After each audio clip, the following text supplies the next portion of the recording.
The traditional definition of an introvert is someone who gains energy from solitude.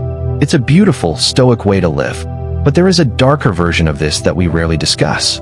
It's called social fatigue syndrome. True introversion is a preference. Being drained is a survival mechanism. Think back to a time when you felt truly alive, when your mind wasn't clouded by the constant static of digital notifications, financial pressure, or the weight of unfulfilled expectations. In those moments, were you still introverted, or were you simply present?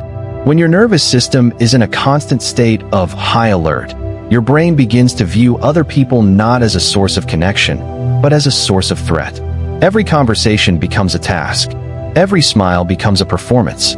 You aren't retreating because you love being alone. You are retreating because you can no longer afford the cost of being with others. Understand why you feel this way. We must identify where your energy is leaking. In my observations, there are 3 primary drainage pipes that mimic introversion. First, the performance of identity. Most of us aren't tired of people. We are tired of the version of ourselves we have to bring to people. If you feel like you have to wear a mask to be accepted, your brain will naturally crave isolation to finally take that mask off. Second, the digital overdose. We were never meant to process the opinions of 8 billion people simultaneously. Your social battery isn't being drained by your friends. It's being drained by the invisible ghosts in your pocket. The constant scrolling is a social interaction that never ends. Third, the decision fatigue. Modern life requires thousands of tiny choices every day. By the time 6 p.m. arrives, your brain is full. You don't want a quiet night because you're an introvert. You want a quiet night because your cognitive processing power has hit 0. So how do we fix this? How do we tell the difference between the soul of an introvert and the fatigue of a victim? It begins with a radical act, calculated solitude. Most people stay home, but they aren't alone. They take the entire world with them in their palm. They trade the noise of the office for the noise of the algorithm. This isn't rest. It's just changing the frequency of the static. Here's the test. Give yourself 72 hours. In these 3 days, remove this social performance. Don't check who liked your photo. Don't craft the perfect response to a text. Just exist.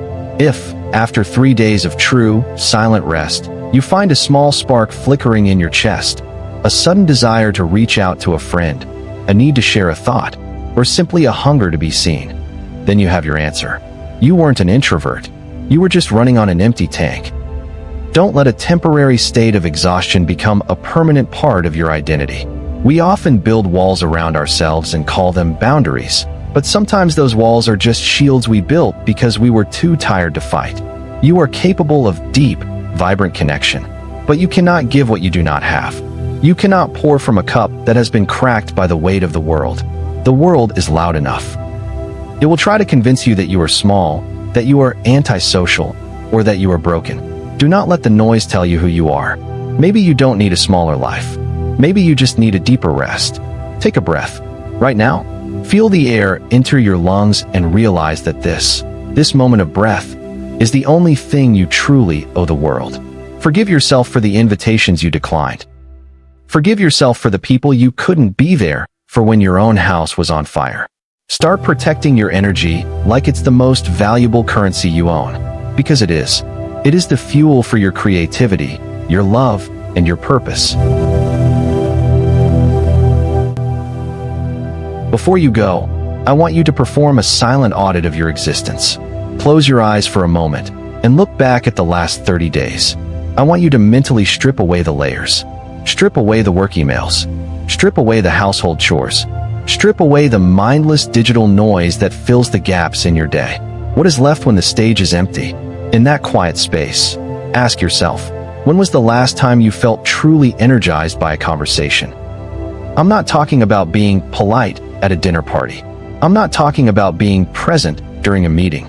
I am talking about that rare, electric moment where you felt truly alive, where the words felt like they were feeding your soul rather than draining your battery. If you find that you cannot remember the last time that happened, do not be afraid. Be curious, because if the light is out, It simply means something is blocking the power. Look at your life tonight with the eyes of a surgeon. What is the one thing, one specific app that keeps you scrolling past midnight, one repetitive habit that leaves you numb, or perhaps even one person who demands a version of you that no longer exists, that you can remove? Subscribe to this channel and leave your thoughts in the comments below. Don't just type a sentence, share a piece of your journey. Your story might be the calculated solitude someone else needs to hear today to realize they aren't alone. Let's build a library of wisdom together, one comment at a time.